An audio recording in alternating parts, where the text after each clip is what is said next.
Welcome back to One Piece Anime Review, episode 134. This one I'm reviewing, episode 922, A Tale of Chivalry, Zoro and Tonoyasu's Little Trip. Yes, despite the fact you think the title made me focus on Zoro, focus on him for like a couple scenes of the episode, two really important scenes. Yeah, there's several different things that go on this episode. On case warning, Luffy is not in this episode.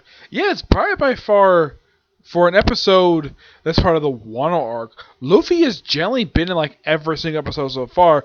This is the first episode where he has not appeared, because he hasn't been in the chapters it's adapted from. Yeah, first time this actually happened for the series. I mean, this is the first time since... Actually, it's been quite a while since the last time he's actually skipped an episode, because usually he's made some appearance, usually like a small, like, even if it's a small, like, little scene, you just made some appearance in these episodes so far, but yeah, the first one he doesn't appear in.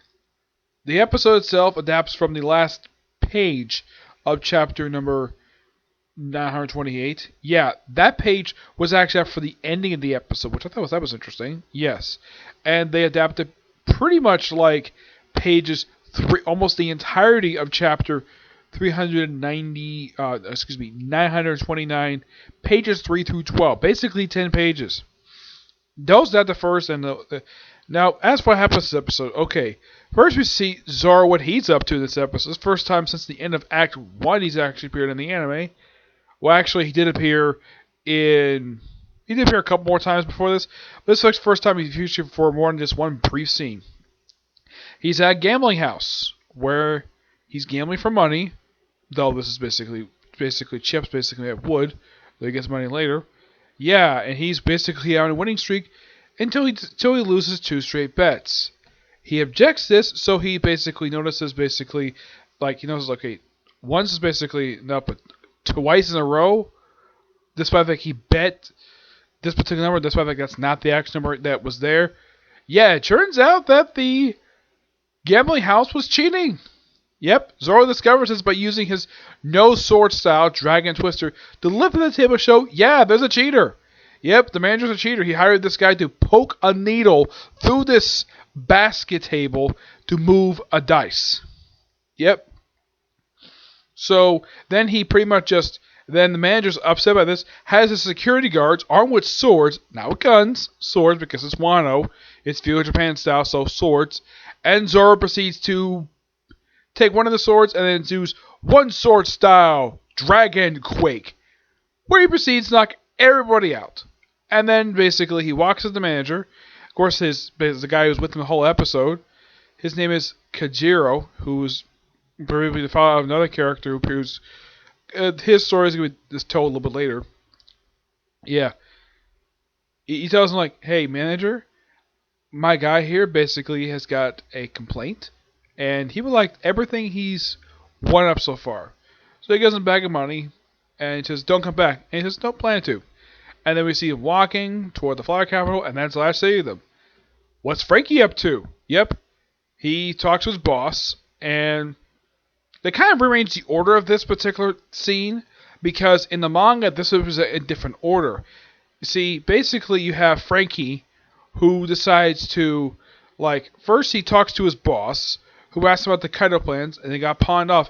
He gets angry and beats the crap out of him. And then they exchange the dialogue, as I read from the Viz Media translation, where he says, I quit first. And I'm glad the fact that the sub actually changes to, I'm glad to leave, basically, because I've worked with you for week to week. And so he runs around town looking for this particular thing. Now in the manga, they actually had this thing placed out of order for some reason, where he looks for leads after he talks to Konshiro. He's the one who's a painter. Yep. And yeah, first time he's actually appeared in the present day in quite a while. Yep. And after he runs around, talks to various people like a pawn shop owner, eventually he couldn't find it. Apparently they were in Kari, which is where Kinemon is at with Dogstorm. Yep, they're there for like a couple scenes. They talk basically about the hall. They actually added several scenes here, like the gambling house thing, that was an addition.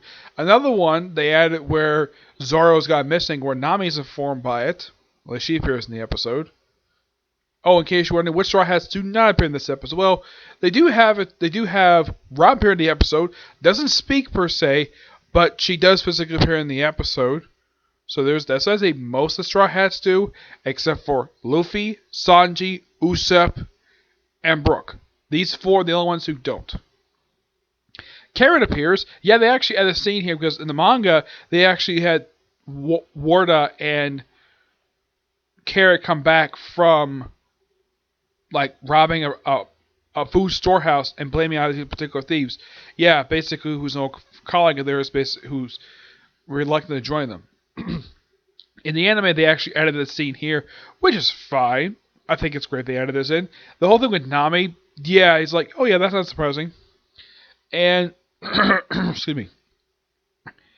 Oh yeah, then pretty much like, let's see, what else?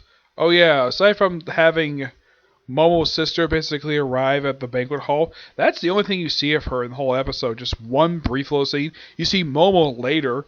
Yeah, they say this. I'm looking at my assistants with 2 pages. No adapts like maybe like a couple pages per se, at least 1 page, where you have Momo talking to Tama, which basically Momo doesn't like the fact she calls him Momo-kun instead of probably Momo-sama. That's because he's a daimyo. I think the reason why, because parents-wise, they're close to the same age. Of course, she does not know he's a time traveler. I don't know if it's like, do you have a little sister? Yeah, she's about 26 now. Yeah, it's the courtesan. Yep. Also, there's this really cool scene in the episode where the Shogun, the evil Shogun, is talking to who? CP0, a group that made their last known appearance in, I kid you not, they appeared in One Piece Stampede, but in the anime, the last time they appeared was in, the group-wise, was in Dressrosa. The one members did appear in the Whole Cake arc, but yeah, this person in the group has actually appeared since Dressrosa. Well, basically, about weapons, like, okay, I'll give you the weapons. Okay, in exchange, you give me a warship, and you give me Vegapunk. Yep. That's it for the episode. It's a really good episode, and I'm definitely looking forward to next week's episode, where we have the return of Big Mom. Yeah, she makes a return in this episode, which I'm looking forward to that. Alright, now for chapter number 971, Sentence to Boil. Yeah, this one covers like Gang Bench, Oh My Family, Volume 20. Keep going, Cody. It's all up to you. Probably running out of the country. Chapter starts off with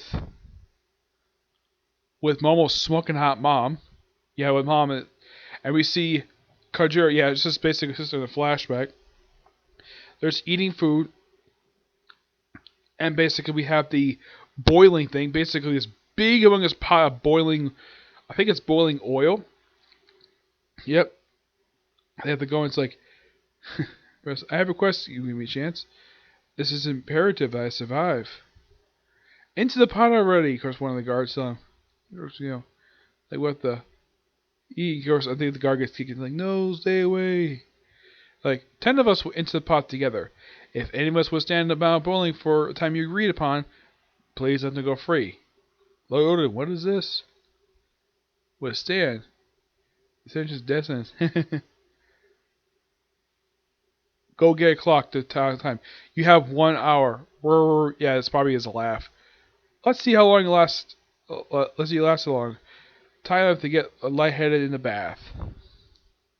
Do you have word of that? Of course.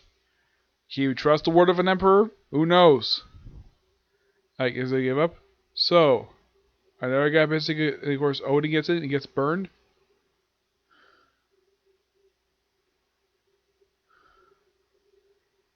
And of course, they talk about the plank. And we have all the subordinates sitting on top of Odin when he's in the thing, and basically him way up. Like, apparently Odin is like really strong. Hold up all these people. Let's stop this. Right away around. Shut up and stay up there. That's an order. Lord Odin.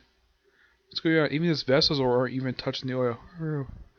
I'll tell within the pot. It's true. Very entertaining. Well done, Oda. He's holding up 9 men on his great big man on his back. One cripple strength. Yep, and he's still there. We see Cicero, who looked like she was younger, she was smoking hot. Put us down. Doesn't matter, it's ain't been 1 minute yet. How strong can one man's skin be? And they're still there, still boiling hot. And his feet are like charred. 4 minutes. Yeah, he's basically crying. Like, how do you call him that? Like, yeah, sure, basically.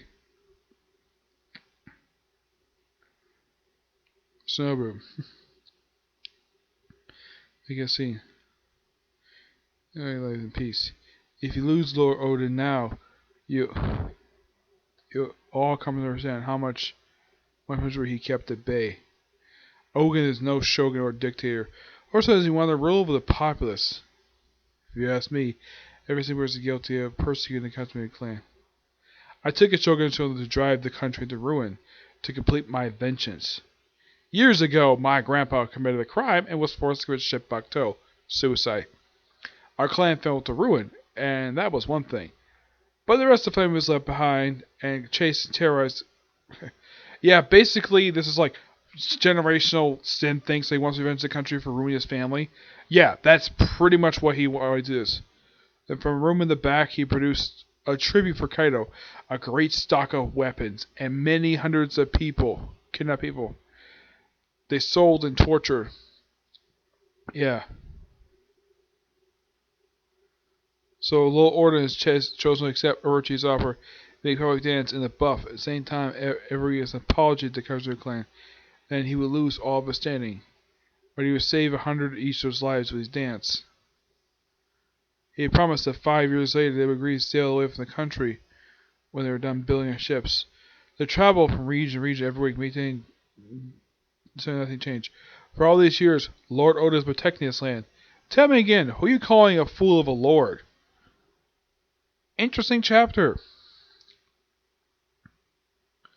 This one I think is a bit of a talky, heavy chapter, but it's still a really good chapter nonetheless. I'm going to give this chapter roughly a 9 out of 10. It's a really damn good chapter. Yep, so that's it for this particular review. 2 more reviews for this set of reviews before I stop and put these videos up and work on Boruto. Next one, review news chapter My Hero Academia, okay? See you next view. Bye.